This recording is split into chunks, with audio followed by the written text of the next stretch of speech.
What's up, everybody? My name is Leland. This is Great America. Today, I'm talking about former President Trump. Former President Trump and JD Vance did an interview on Fox. I watched bits and pieces of the interview that's out online, and I saw a couple of things, and I just want to see if I'm the only one that's seeing them. I'm thinking Trump might have a little bit of buyer's remorse, making the pick for JD Vance. I just want to talk about it real quick before I go into the clip. I won't hold it back long. But JD Vance is much younger than Trump, 39 compared to 77, 78.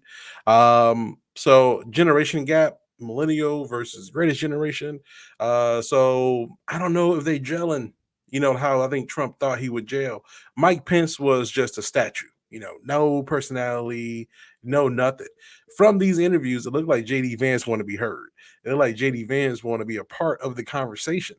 And he did a couple of things, body language things that I picked up on, that I'm not sure if Trump is going to like. And I'm not a betting man, but if I was, I would bet that there was a conversation had after this interview between Trump and JD Vance. So let's get into the clip. This clip is they're talking about the Secret Service and the breakdown, which happened in Pennsylvania with Trump's assassination. They're talking about how the the Secret Service director stepped down and resigned after this terrible thing that happened. Terrible. So this is what happened. They're talking about it, and then JD Vance wanted to interject his opinion. But check out the body language. Check out how JD Vance was able to interject and get in, and we'll talk about it on the other side. So let me know what you guys see. Am I crazy? I don't know, but here's the clip.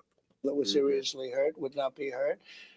And we wouldn't have had all of the things that we've gone through over the last period of time. And sir, I think it illustrates something that's so different about the Trump administration versus the Biden administration. Is look, screw ups sometimes happen, even very big screw ups. But it's the responsibility of leaders to stand before the country and say, all right, we screwed up. We're going to get to the bottom of it. We're going to answer questions and do it in public. I think that the fact that there's been no transparency here is what makes a lot of us say, well, what the hell happened, and why? Are we actually taking steps to ensure it doesn't happen?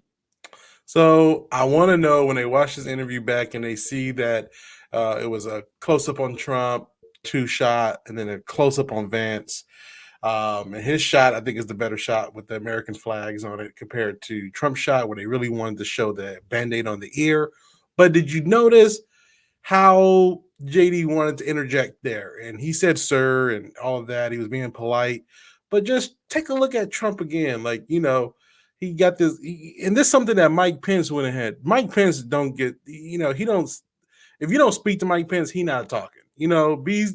Speak when spoken to. Mike Pence was a statue, a lump, just sitting there oddly.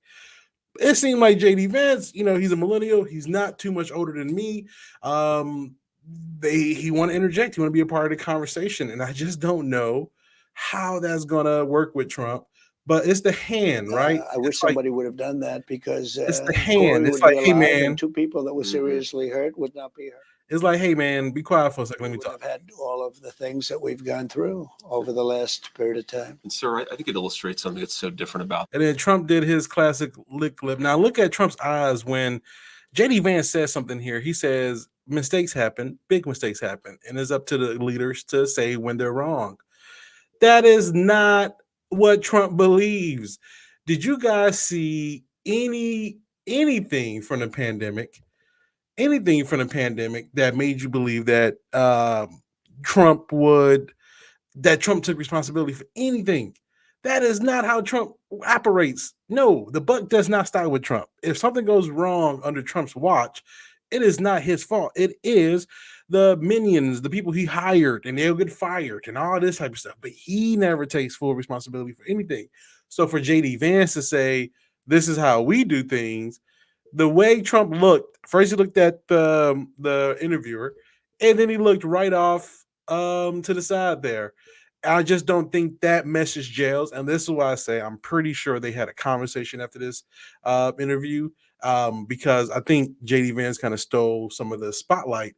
And I think that is a big no no in Trump world if you're trying to be a part of that clique. So about the Trump administration versus the Biden administration is, look, screw ups sometimes happen, even very big screw ups, but it's the responsibility of leaders to stand before the country and say, all right, we screwed up. We're going to Trump's eyes. He said, what?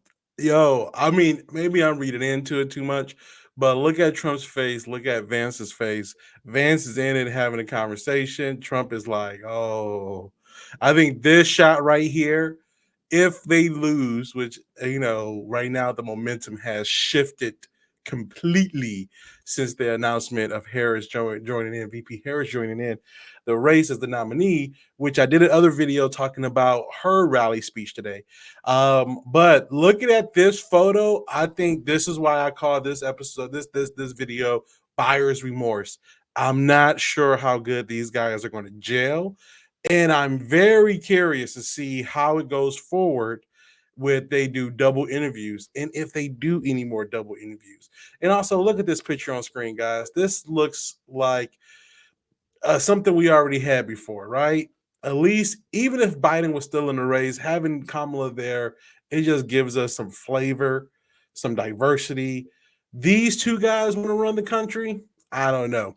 Now, here's my conspiracy theory. Put on your tinfoil hat time, right? Here's my conspiracy. JD Vance is very known that he did not like Donald Trump in the beginning. When he first started running, he did not like Donald Trump. He called Donald Trump America's Hitler. He compared him to an opioid. So he did not like Donald Trump. Now that he kissed up and pretty much sold his soul to become a senator, and just got rid of all his values, now that he's the closest person to Trump now, most likely closer to Trump than Melania Trump is right now, will some of those old feelings come up? And what will JD Vance do about that? Will he try to self-sabotage this campaign by saying they take responsibility for their mess ups? Trump never takes responsibilities. Trump's whole thing is denial, denial, denial. And if you don't believe me, there's supercuts out there where you can see him deny, deny, deny. So will some of those old feelings arise in JD Vance to show, damn, he is America's Hitler? Man, I was right. My gut was right back in 2000, whenever the hell, when I was saying all this. But now that he's that close, but man, that hand movement. Excuse me, sir, shut the hell up. Sir, shut the hell up. I got something to say. I'm more important. Sir, shut the hell up. I can see how an egomaniac will have an issue with that. And again, if you that look, let me put it back up. That look on Trump's face is why I made this video, because man, I think he has some buyer's remorse. Man, just going back to it, just looking at that face. This is the face, I think, of a losing ticket. I think there's going to be if you want to put the classic paper rip in between them right here, the heart breaks. I think this is that moment right here, because I think JD Vance maybe overstepped, and it, probably overshined. Also, why do Trump sit that way? JD Vance sitting up straight, shoulders. Trump act like he's on the toilet, kind of constipated. But let me know what you guys think. Am I reading too much into this? Am I just like hoping for something bad to happen? But guys, also, if you like content like this, make sure you like, subscribe, and share. Democracy is on the ballot this year, and this is why I decided to get my voice out there, because I just wanted to do something. Other than yelling at my TV and driving my wife crazy, I get to yell on this mic, and hopefully you guys watch it and agree or like or disagree. I really want a full conversation and discourse between Americans, not Democrats, not Republicans. We're Americans first. Actually, we're humans first, and then we're Americans. So I want to be able to have that conversation. But am I reading in too much? Let me know. Leave a comment below. Have a good day.